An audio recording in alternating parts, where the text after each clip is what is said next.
महाकुंभ की व्यवस्था के बारे में स्पष्टीकरण देने के लिए मेरी मांग अध्यक्ष महोदय, सर्वदलीय बैठक बुलाई जानी चाहिए।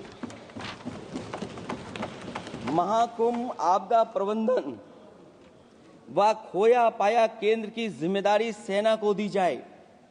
महाकुंभ हादसे के शिकार लोगों की मृत्यु, घायलों का इलाज, दवाइयों, डॉक्टर, भोजन पानी, परिवहन की उपलब्धता का आंकड़ा संसद में पेश किया जाए। महाकुंभ हादसे के लिए जिम्मेदार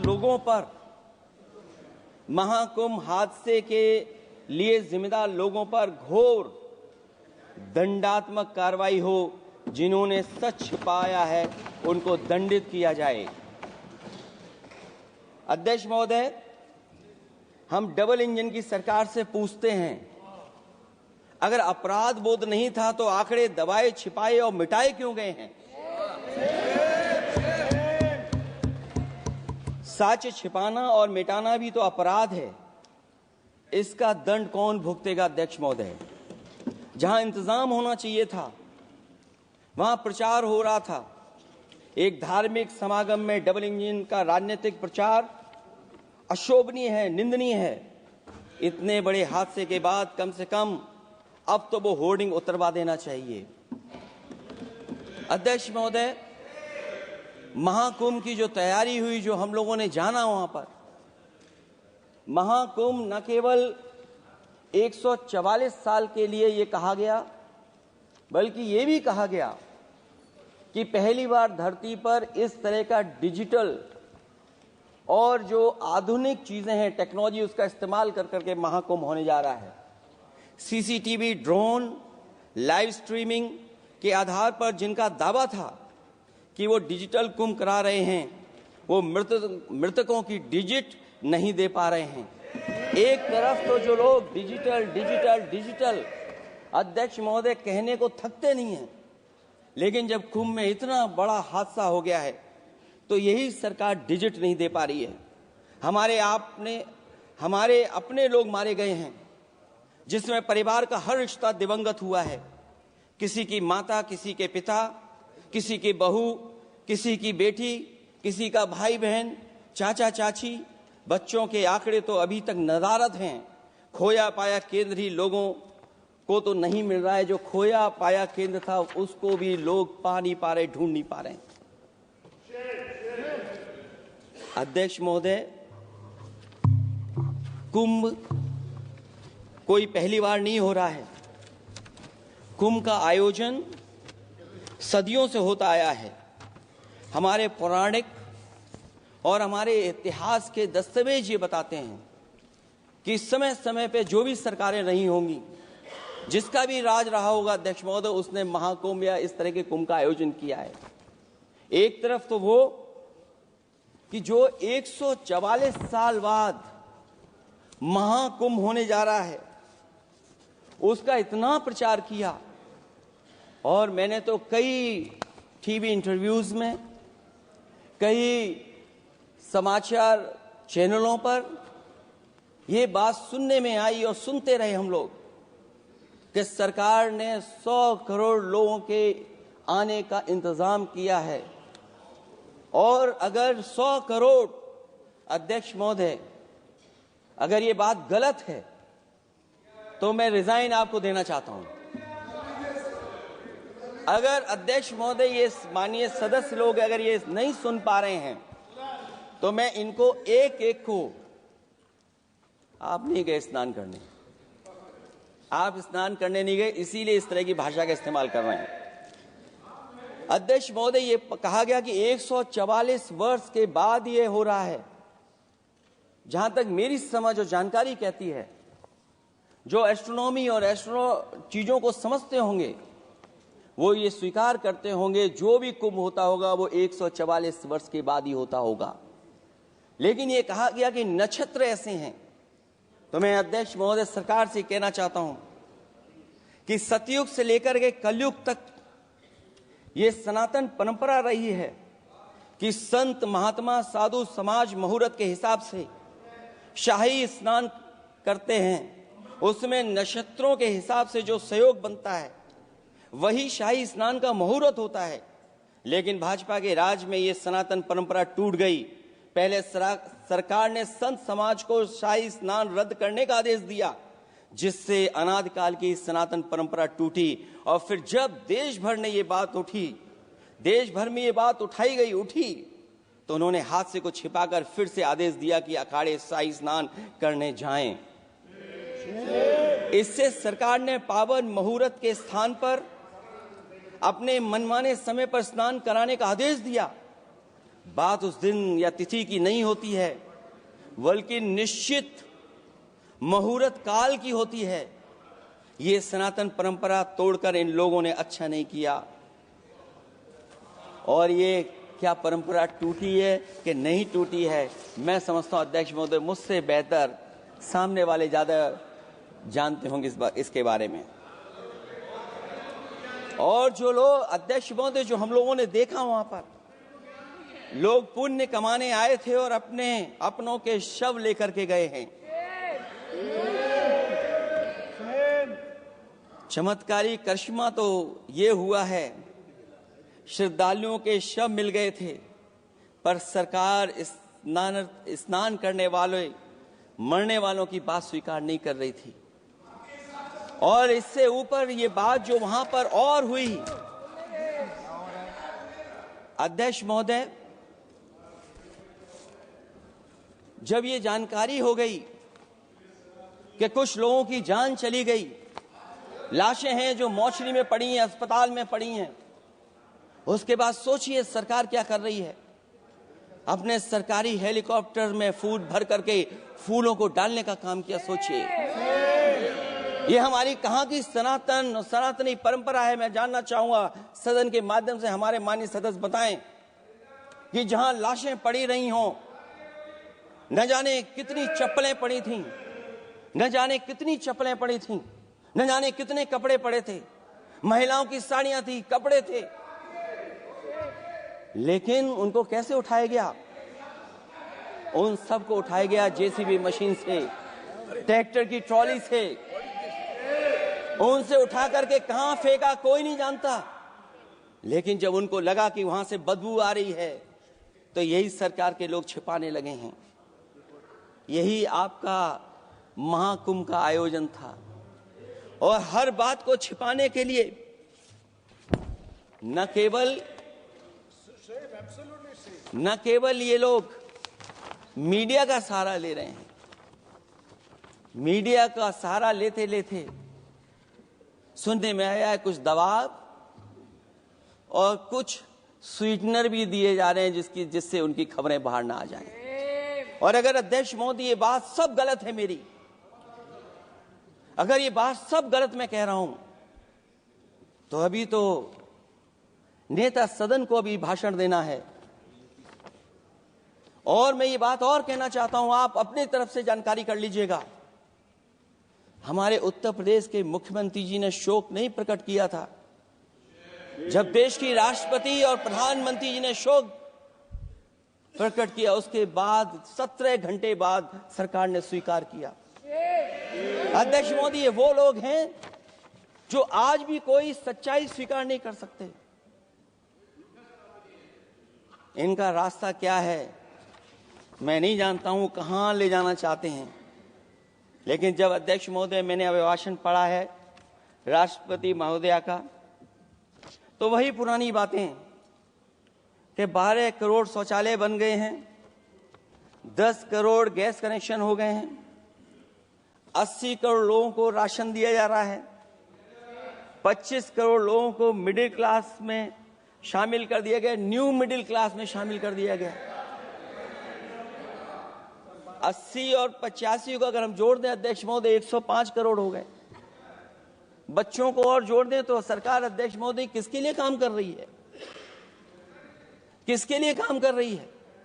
अगर 80 को राशन दें, 25 को न्यू मिडिल क्लास में जोड़ दें, 105 करोड़ हो गए।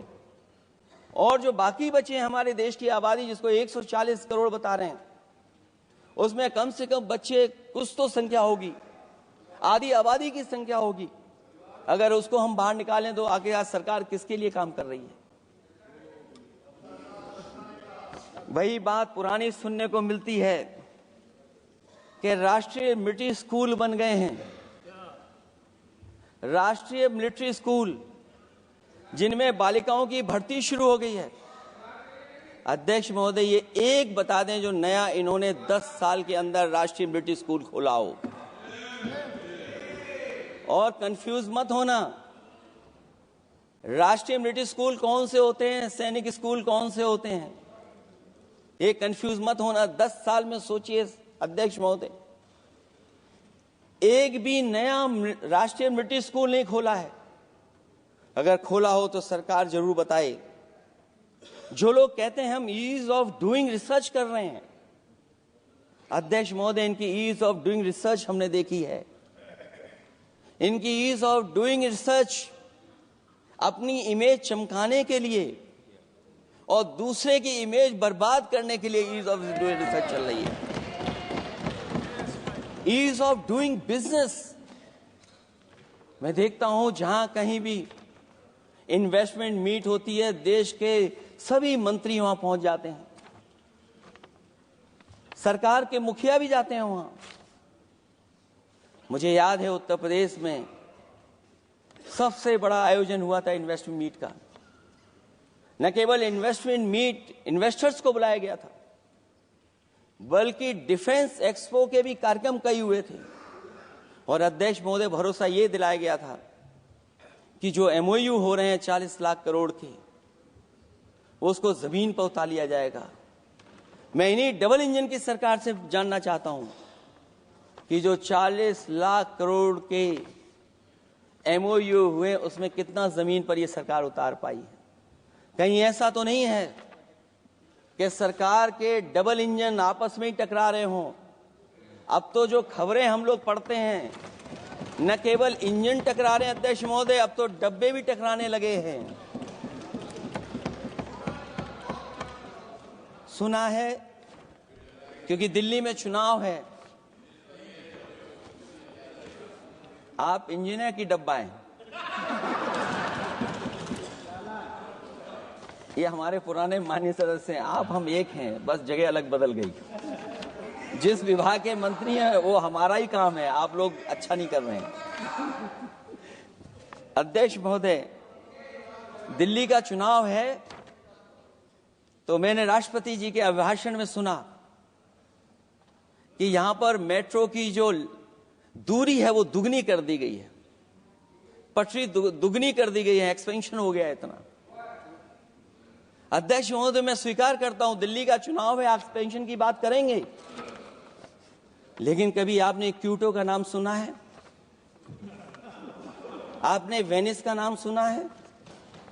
मैं अध्यक्ष महोदय आपके माध्यम से, जिसको क्यूटो बनाने के लिए सपना देखा गया था, 10 साल पूरे हो गए हैं, अभी तक वहां पर मेट्रो की शुरुआत नहीं कर पाए हैं। और अध्यक्ष महोदय, मैं ये बात इसलिए कह रहा हूं, अध्यक्ष महोदय, मैं इसलिए बात कह रहा हूं कि जिस समय समाजवादी सरकार थी, जितनी भी मेट्रो आज यूपी में चल रही हैं, सब की सब समाजवादियों की देन है, एक भी आपकी देन नहीं है। और इस समय पर मैं याद करना चाहता हूं, उस समय देश के प्रधानमंत्री मनमोहन सिंह जी को जब मैं पहली बार मुख्यमंत्री बनकर के उनसे मिलने गया था, मैं बहुत सारे उनके काम उत्तर प्रदेश के लेकर के गया था। आज वो हमारे बीच नहीं हैं, लेकिन कम से कम उन्हें इसी बात से याद कर रहे हैं, जो जो मैंने काम उस समय दिए थे, एक एक काम उस समय के प्रधानमंत्री जी ने मेरा पूरा कर करके, और उसका परिणाम ये हुआ है अध्यक्ष महोदय, और उसका परिणाम ये हुआ है कि आज उत्तर प्रदेश में जितनी भी मेट्रो चल रही है, चाहे वो लखनऊ की हो, कानपुर की हो, आगरा की हो, नोएडा की हो, ग्रेटर नोएडा को जोड़ रही हो, दिल्ली को जोड़ रही हो। और अध्यक्ष महोदय, जिस समय उद्घाटन हुआ था दिल्ली से नोएडा को जोड़ने वाली मेट्रो का, उस समय देश के प्रधानमंत्री एक विदेश के बहुत बड़े उनके साथ बैठ करके गए थे उद्घाटन करने। वो अगर किसी ने काम किया था पूरा, तो नोएडा अथॉरिटी और समाजवादी सरकार ने, उसमें आपकी देन कोई नहीं थी। ये बात मैं मेट्रो की इसलिए कर रहा हूं कि जो लोग दिल्ली में मेट्रो बना रहे हैं, वो बनारस में मेट्रो क्यों नहीं बना पा रहे हैं? और दिल्ली का विकास अपने आप हो जाएगा, बस ये जो भारतीय जनता पार्टी की दिल्ली वाली सरकार है वो हस्तक्षेप करना बंद कर दे। अध्यक्ष महोदय, रिवर लिंकिंग का कार्यक्रम कुछ दिन पहले प्रधानमंत्री जी ने किया। अध्यक्ष महोदय, मैं आपके माध्यम से जहां किसानों के लिए एक नई चीज आ रही है जिससे कि न केवल उनकी खेती बाड़ी बल्कि बहुत सा सुधार दिखाई देगा। खेती बाड़ी को भी पानी मिलेगा, पीने का भी पानी होगा। इंटरलिंकिंग पुरानी योजना है और मुझे याद है जब पहली बार उसका MOU साइन हुआ था उस समय दोनों प्रदेश के मुख्यमंत्री शामिल थे, लेकिन जब उद्घाटन हुआ है तो दोनों के प्रदेश के मुख्यमंत्री वहां से गायब थे। और वो कारण अगर जानना चाहोगे तो वो कारण भी बता दूंगा अगर आप कहोगे तो। जहां इंटरलिंकिंग हो रही रिवर की, ये अच्छी योजना है। 40,000 करोड़ रुपए आप खर्च करने जा रहे हैं। लाखों लाख जमीन उत्तर प्रदेश और मध्य प्रदेश की सिंचाई के लिए शामिल हो जाएगी। लोगों को पीने का पानी मिलेगा, लेकिन जिनकी जमीन जाएगी उन किसानों को, गरीबों को क्या सरकार मदद कर रही है? लैंड एक्विजिशन मैंने भी की एक समय पर, और मुझे याद है अध्यक्ष महोदय जब मैंने लैंड एक्विजिशन किया था उसमें भारत का ये लैंड एक्विजिशन एक्ट नहीं आया था। मैंने किसानों से बातचीत की थी और किसानों से समझाया कि ये योजना से, परियोजना से क्या लाभ होने जा रहा है। वहां के किसान तैयार हो गए और उसका परिणाम ये था कि 21 महीने में देश का सबसे बेहतरीन एक्सप्रेसवे और जमीन एक्वायर कर करके हम लोगों ने बना करके दिखा दिया। और जब उद्घाटन हुआ था तो उसमें भारतीय वायुसेना के विमान सुखोई और मिराज को उतार करके हम लोगों ने उद्घाटन किया था उसका। ये बात मैं इसलिए बता रहा हूं, जिस हाईवे पर देश के प्रधानमंत्री उतरे थे और उद्घाटन के बाद प्रधानमंत्री जी के पीछे पीछे कोई चल करके आया था, वो हाईवे भी अगर किसी ने डिजाइन किया था तो समाजवादी सरकार का डिजाइन था, वो भारतीय जनता पार्टी का डिजाइन नहीं था। और अगर इनका डिजाइन होता तो उत्तर प्रदेश में कोई नया हाईवे ऐसा बना करके दिखाएं जिसमें हवाई जहाज उतर जाए। नहीं तो मैं मानूंगा कि आप जो कह रहे हैं कि आधुनिक इंफ्रास्ट्रक्चर बनाना चाहते हैं, आपकी परिभाषा क्या है आधुनिक इंफ्रास्ट्रक्चर की?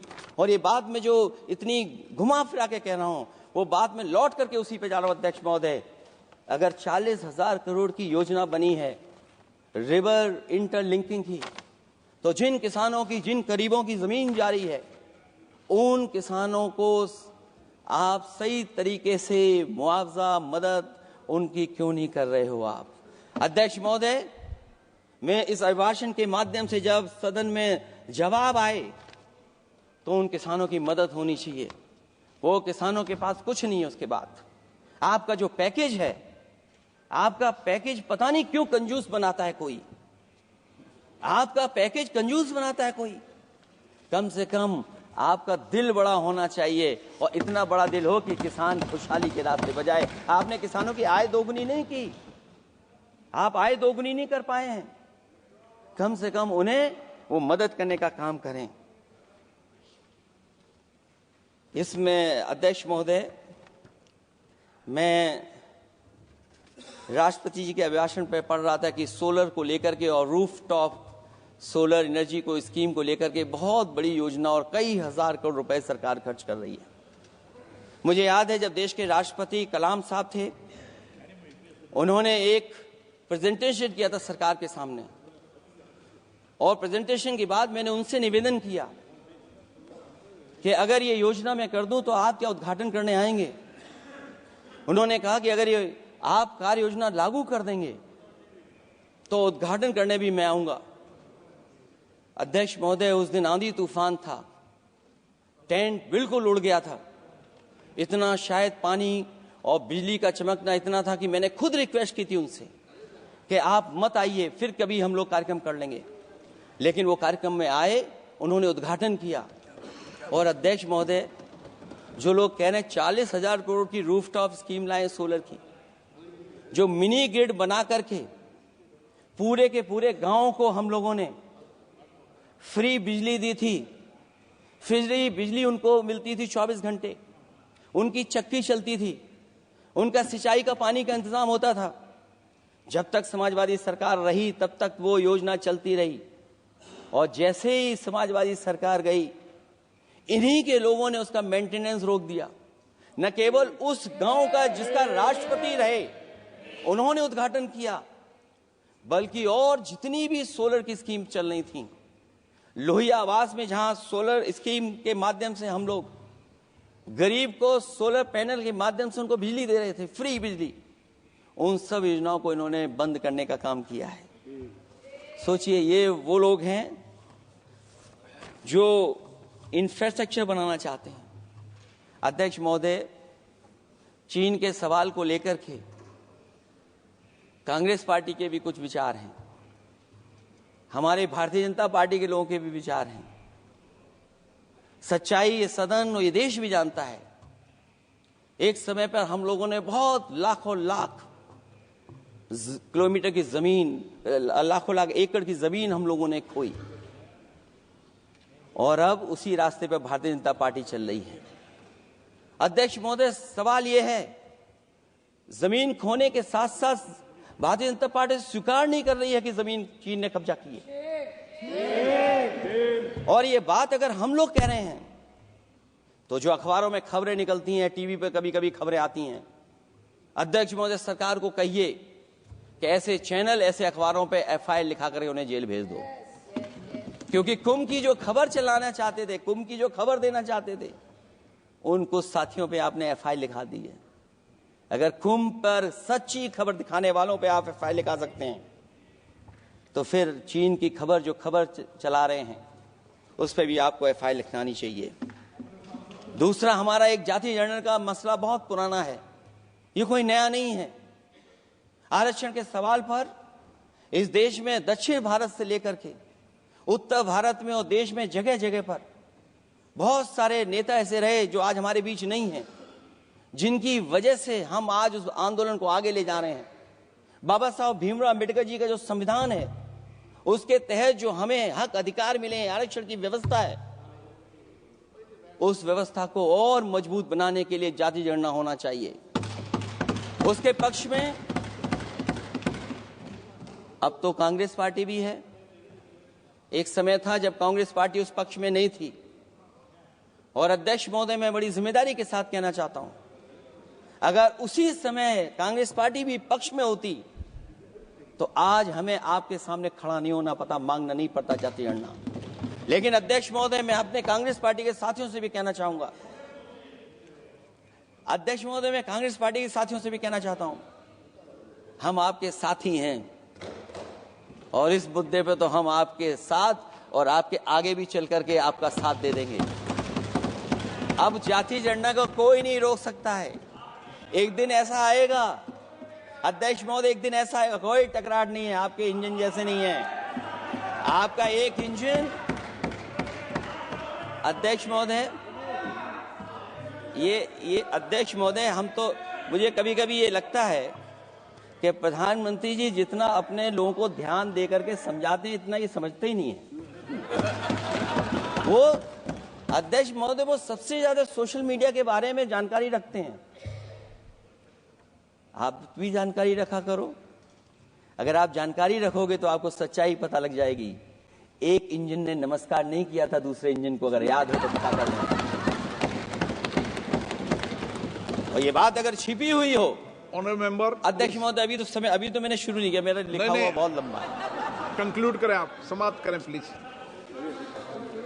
और अध्यक्ष महोदय, एक सवाल और बड़ा उठा है, नौकरी को लेकर के, रोजगार को लेकर के, और हमारे भारत की जो मैन्युफैक्चरिंग सेक्टर है उसको बढ़ावा कैसे दिया जाए। चीन जैसा देश केवल एक पे हमला नहीं कर रहा है अध्यक्ष महोदय, आपकी जमीन भी छीन रहा है और आपका बाजार भी छीन रहा है। और ये बात अगर गलत हो तो सरकार हमें बताए, वो आंकड़े दे। अगर कांग्रेस पार्टी का रास्ता था तो आपका रास्ता कांग्रेस पार्टी का क्यों है? अगर कांग्रेस पार्टी का वो रास्ता था तो आपका रास्ता क्यों है वो? मैं तो जानता हूं जिस दिन उनके सहयोगी साथी समझ लेंगे वो भी साथ छोड़ जाएंगे। दूसरा जो बात सवाल कहा गया है अध्यक्ष महोदय, जिस समय बाजार खोला गया, जिस समय हमारा व्यापार के लिए पूरा बाजार खोल दिया,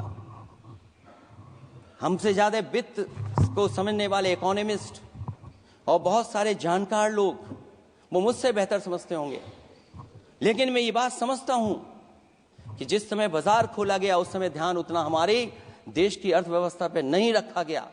अगर उसी समय पर मैन्युफैक्चरिंग सेक्टर को जिस जिम्मेदारी से रखना चाहिए था नहीं रखा गया, अगर उस समय रखा गया होता तो शायद अध्यक्ष महोदय हम लोग चीन से आगे निकल गए होते।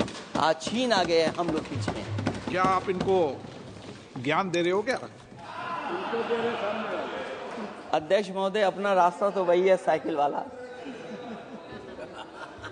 इसलिए अध्यक्ष महोदय अगर समय, मेरा समय है अभी, क्योंकि मैं बहुत कुछ लेकर के आऊं। और जहां तक इंफ्रास्ट्रक्चर की बात है, आप कहते हैं कि देश का आधुनिक इंफ्रास्ट्रक्चर बनेगा, न केवल उसके नागरिकों को एक बेहतर जीवन देश की नई पहचान देता है, बल्कि देश को एक नया आत्मविश्वास भी देता है।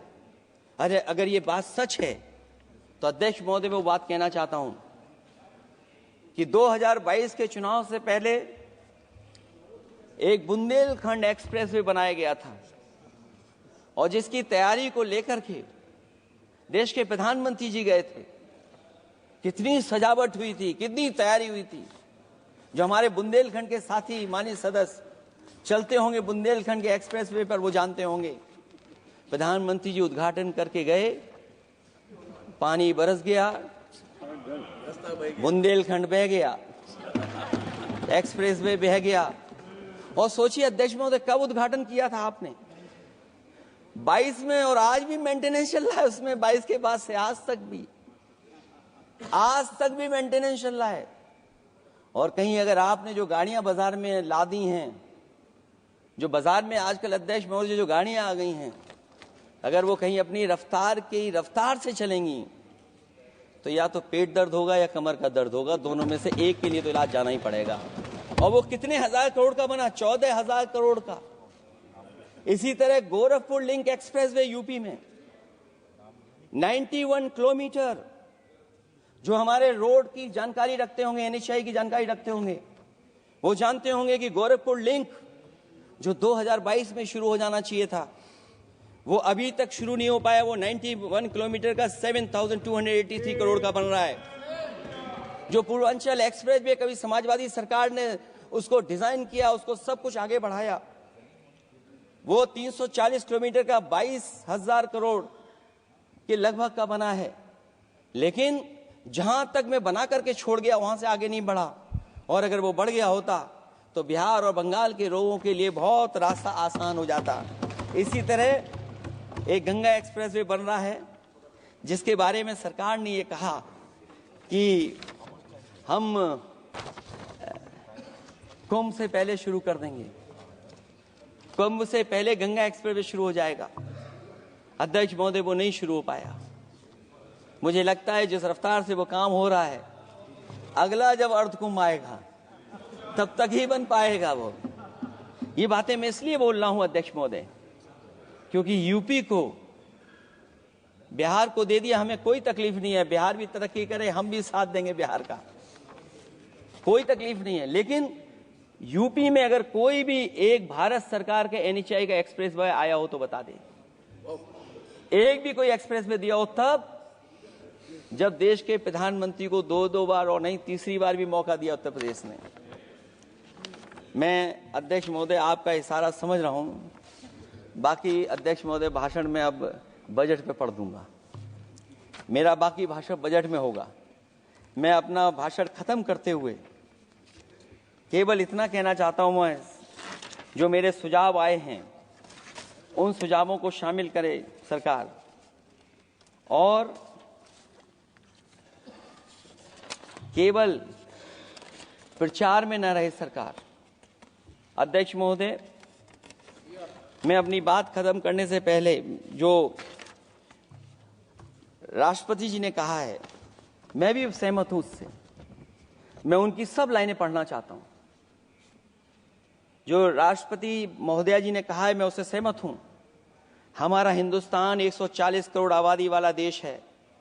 हमारे यहाँ भिन्न भिन्न राज्य, भिन्न भिन्न क्षेत्र, भिन्न भिन्न भाषाएं हैं, परंतु एक राष्ट्र के रूप में हमारी एक ही पहचान है, Hindustan.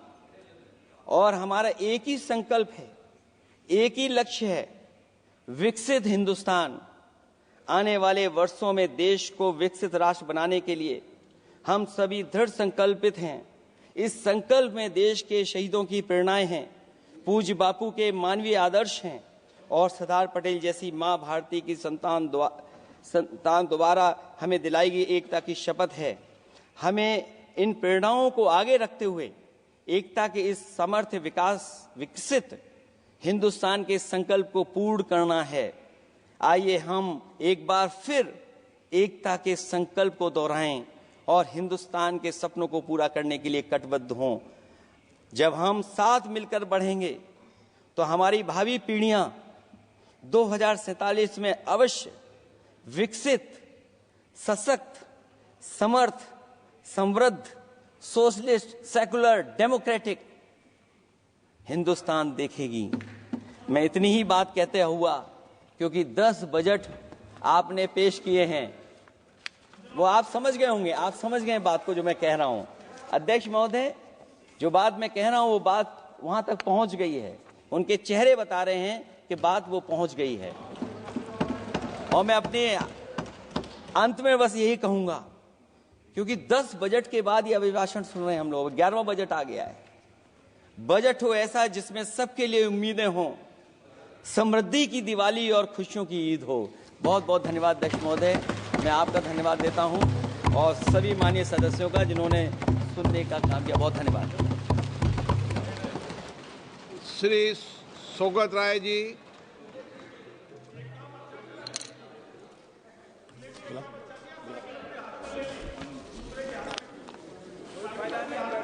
I rise to speak on the President's speech to Parliament, and I speak in favor of all the